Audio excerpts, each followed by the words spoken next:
Harlem Hills Nature Preserve, or some of us call it Harlem Hills Prairie. This is a beautiful piece of land, about a little over 96 acres, just in the Loves Park area of northern Illinois. We are here today. I'm Ellen Rathbone. I am one of the naturalists out at Severson Dells, and joining me is Andrea Wallace-Noble. She's behind the camera at the moment, and she is another one of our naturalists. And we have one of our volunteers, Barbara Williams, out here collecting insects and doing some insect identification with us.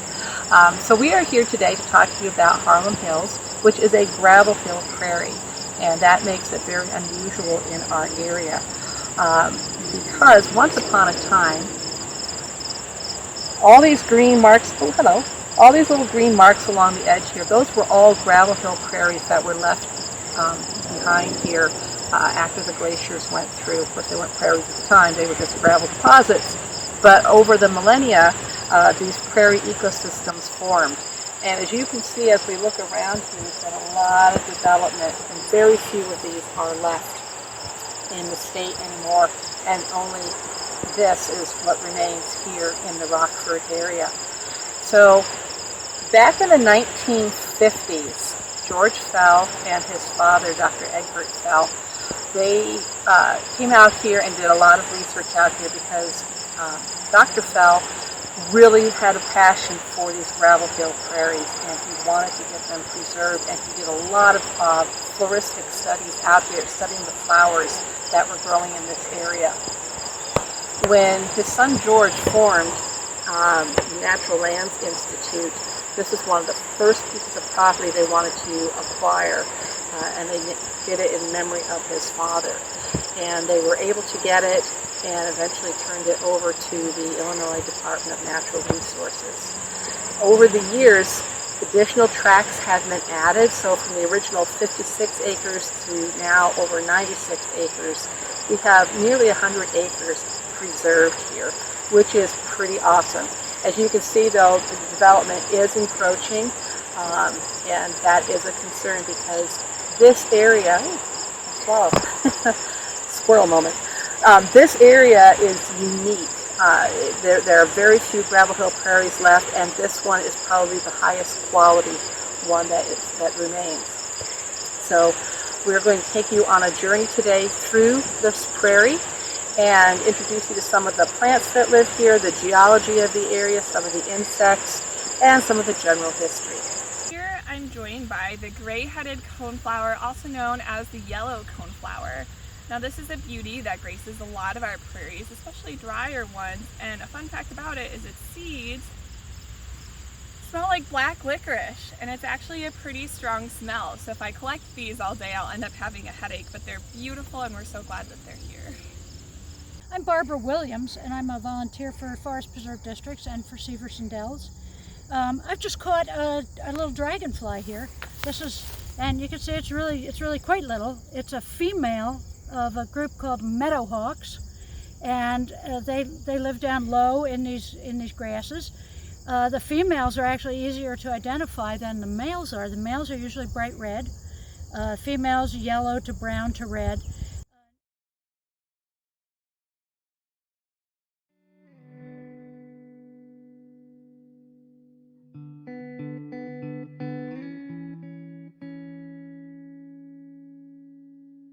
I think one of the most iconic flowers of late summer is the goldenrod, and there are so many different species of goldenrods. Some of them can be very difficult to identify, and apparently they like to hybridize as well. So goldenrods and asters are up there for challenging identification.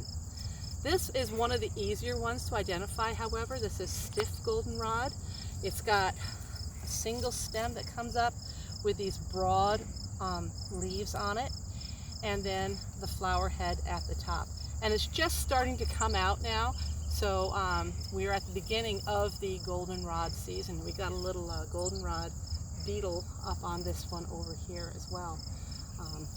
If you're planting plants in your garden and you want to do wildflowers, definitely put some goldenrods in and some asters so you can have food available for your pollinators well into the fall. So here I'm joined by a sea of compass plant leaves. There's a whole bunch right here, a whole bunch over there. So normally in a prairie, you'd see these leaves accompanied by a huge flower stalk that's anywhere between 7 and even 10 and 12 feet tall. And on the top of that stalk are beautiful yellow composite flowers. This is one of the Silphium sisters. There's 4 of them. So there's the compass plant, prairie dock, rosinweed, and cup plant. Although compass plant is the only Silphium sister found here. It gets this name because there's a little bit of a wives' tale or some folklore around it, that the leaves are always oriented in a special way. So whether that's true or not, we can't say, but it looks pretty consistent here that they're all oriented to minimize the amount of sun exposure they'll have during the middle of the day.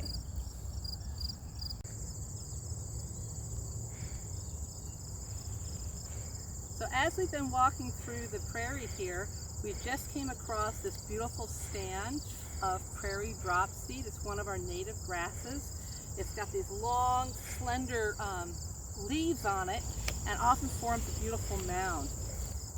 It's a wonderful plant to find out here, and it is actually a host plant for this little tiny leafhopper called the red-veined or red-tailed leafhopper that potentially could be out here at Harlem Hills. I have a picture of it here.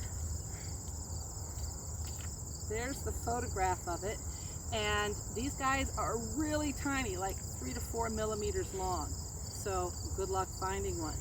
But the biologists with the DNR have listed this as a site where this insect could be found, which is pretty awesome. So it's got this beautiful stand of Prairie Dropseed here, and we're going to see what else we're going to find. Well, as you can see, I've now gone to getting my cameras out. So you can't do a field walk with a naturalist without cameras and binoculars and hand lenses and all sorts of great gear. So we have here a stand of these, what I fondly call those darn yellowed rayed composites. I find identifying these flowers a real challenge because they all look the same to me. But Barbara tells us that this is western or naked sunflower. And I stopped here to look at these because they are loaded with these little beetles of all different kinds. So this one here is full of these little tiny beetles. We have some more of those goldenrod soldier beetles here. And these insects, they're actually eating the pollen. So they're not necessarily what we would call good pollinators because they're not collecting the pollen and transferring it from plant to plant and helping get these plants fertilized. They're actually here just eating, and if they happen to transfer some along the way, that's great for the plants, but they're not considered strong pollinators. But these flowers are just loaded with these little beetles and things that are just eating and eating and eating all the pollen that's here. So the soils and bedrock all play an important role in what grasses and plants and animals can be found at a site, and that's especially true here. Right here you can see some of the gravel that makes Harlem Hills so famous and so noteworthy, and this gravelly soil is what makes Harlem Hills a dry, mesic, gravel hill prairie. And in fact, Harlem Hills makes up 67.7% of this habitat remaining in Illinois, which is incredible. Now, this soil is pretty cool. It's called the Griswold Sandy Loam, and it's made up of sands and clays and, of course, gravel. And this is actually pretty basic. And the farther down you go, the more effervescent and alkaline it gets. So that informs what kind of plants can grow here, especially pH-sensitive plants. This soil is highly calcareous too, which means it has lots of calcium carbonate, one of the primary ingredients to limestone rock. Beneath this soil, about 20 to 40 inches down, you'll start to run into some glacial drift or glacial till. And recent reports estimate that there's up to 100 to 200 feet of glacial drift beneath the soil here. And then beneath that is the bedrock. And so the glacial drift was deposited somewhere around 140,000 years ago with the Illinoisan glacial episode. But the bedrock is around 450 million years old from when Illinois was a shallow ocean in the Ordovician period. Now, that contrast is really stark, and that's because the glaciers that came through here scraped away every rock remnant from 450 million years old to 140,000 years ago. And that's why you see that contrast at a site like this. Now, the bedrock beneath us is also very basic, and it's called dolomite. It's the galena formation with several layers of dolomite beneath it. That's a lot like limestone, but the difference is it has more magnesium than calcium.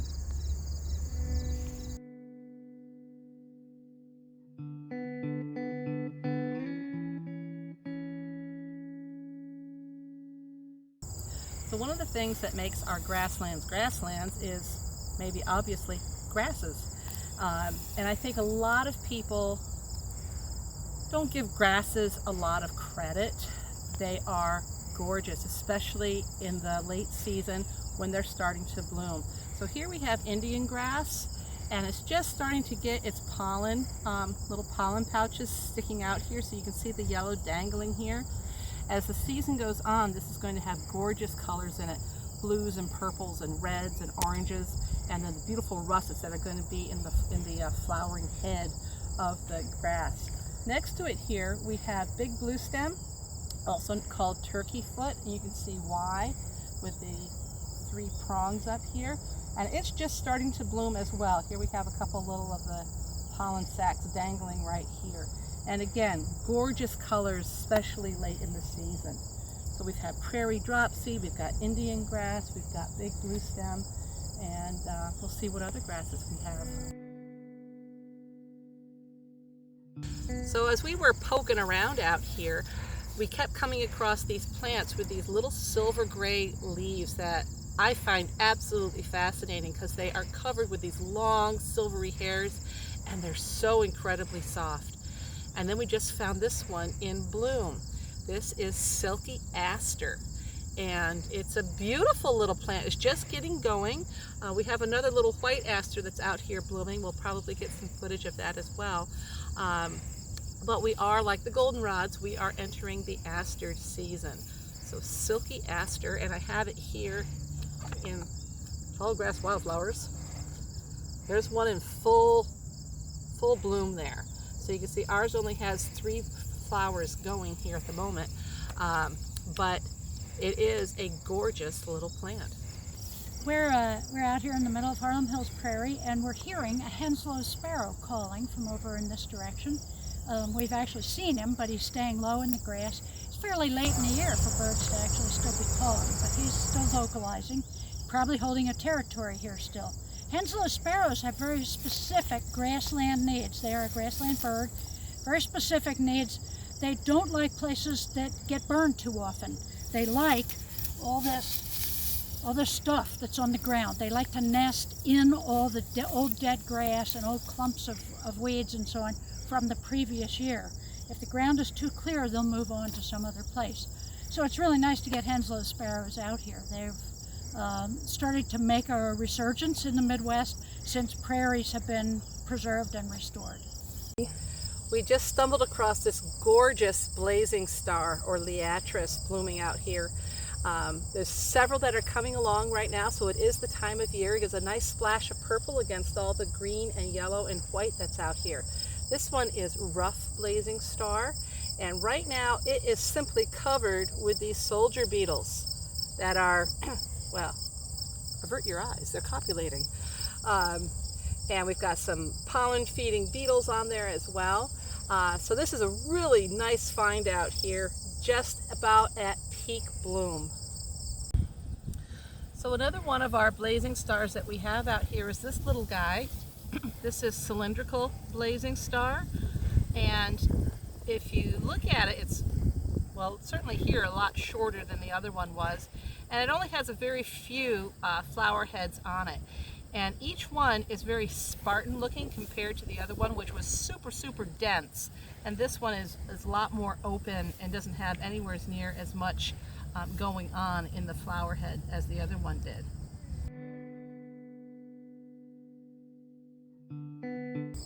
So this unassuming clump of brown is actually an incredibly rare plant, and in some states it's considered threatened and even endangered. This is the Hills Thistle, and it varies from your pasture thistle or your field thistle in the fact that it's mostly a basal rosette. So in the spring and summer, you're going to have that rosette of bristly leaves, and after a couple of years, it's a very slow growing plant. It'll form a stalk with a couple of leaves and a beautiful bright purple pink flower that pollinators will come and visit. Now, this plant is special to me because some of my time in college was spent researching this plant. In southeast Michigan, it's incredibly rare, so there was a site where we actually tagged each plant with its own number, and we collected genetic samples from each plant, so there's hundreds of plants at this property, and sequenced them to look at the population genetics of the Hills Thistle. So it's exciting to see it here and thriving in this particular location. So one of my favorite prairie plants, and there's a lot of it out here, is the lead plant. It's got these gray-green leaves on it right now, and it is past blooming. Dry summer this year and late in the summer, so a lot of the stuff that makes Harlem Hills such a special place flower-wise has already come and gone. But this is the lead plant. It can get quite tall, and one of the things I love about it is when it's in bloom, the flower has this amazing contrast of orange and purple in it, and it is just glorious to see. Like a lot of our prairie plants, it has very deep roots, and it's one of the things that makes our prairies so special. So when a lot of people think of a prairie, they think of the purple coneflower. And behind me, you might think, wow, look at all of those purple coneflowers. Well, you're almost right. These are actually pale purple coneflower seed heads. All of these floating brown balls are the seed heads of these coneflowers. Now, they're composites, so those seeds were once complete flowers, and all of the petals were actually ray flowers. Now, the main differences between a purple coneflower and a pale purple coneflower is that, first and foremost, pale purple coneflowers have paler pink-purple petals, or ray flowers. They also have longer petals, and they come into more of a cone shape or a drooping shape than the flat fan of a purple coneflower. So the only ones found here are the pale purple coneflowers, and now you can impress your friends with that fun factoid. So one of the first plants that I fell in love with out in the prairie ecosystems is this plant right here. This is round-headed bush clover, and I fell in love with it because the flower heads are these very soft little clumps, and they just totally fascinated me. It is in the legume family, so it's a nitrogen fixer like a lot of the clovers and peas are. So that's really important to bring nitrogen down into the soils. And it's not a particularly unusual plant, but I want to use this to segue into one that is here that we're not seeing today. It's on a different part of the property that's called prairie bush clover. And prairie bush clover is a federally protected plant. It is a threatened species. And it's a little bit different from this. It doesn't have this big round head like this one does, but it has these beautiful, delicate pink and white flowers on it and these really fascinating seed pods. And it is found here at Harlem Hills. So it's one of the totally awesome things that makes this plant, this place very special.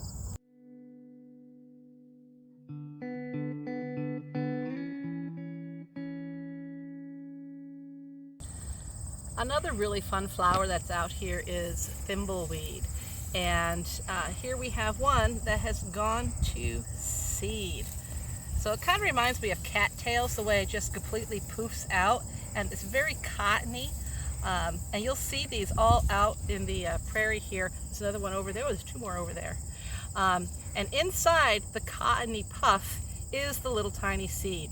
So I don't know how well these are going to float on the wind. Yeah, they just kind of drop. So I'm not really sure what the purpose of the fluff is, because it's not really helping them to be airborne. But kind of fun to see these out here, and there's a lot of them right now. It's a good time of year to see those. Here I am joined by white wild indigo, and it gets that name because of these beautiful showy white flowers. Now this is a legume in the Fabaceae family, and these flowers over time will ripen and turn into awesome seed pods that start as green and turn to more of a blackish color.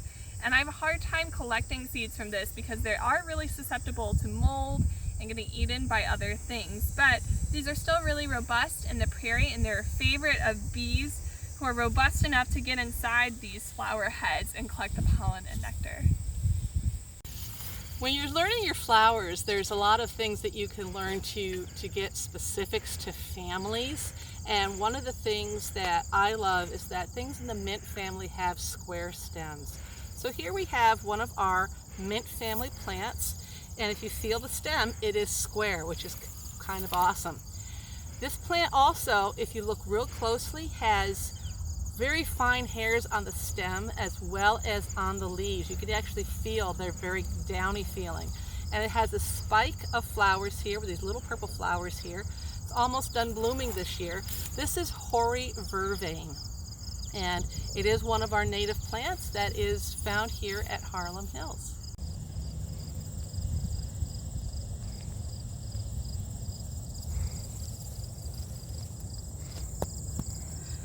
So we just found a blister beetle, this large black beetle on the goldenrod here. And my first blister beetles I came across a grassland in southern Michigan. I was very excited to find them. I'm glad I didn't touch them, because these guys, they can exude a chemical mix that can burn and blister your skin. They're very aptly named. So it's a wonderful defense mechanism that they have. So how cool to see one of these guys out here. It's the time of year for them. And it's another one of many little pollinators that are on this goldenrod. We encourage you to come and visit Harlem Hills Nature Preserve to experience some of this beauty for yourself. A couple of things to note though before you come. Please come during daylight hours and only use the paths provided in this nature preserve. Because there's lots of endangered and rare plants and animals, please treat it with the utmost respect. Visit in small groups and be careful where you walk. And another thing to note, there's only a couple of parking spaces here on this mowed lawn, so keep that in mind. And the entrance is a little hard to find. Let me show you where it is. So you come through these shrubs and between these two fence panels, and then you're in.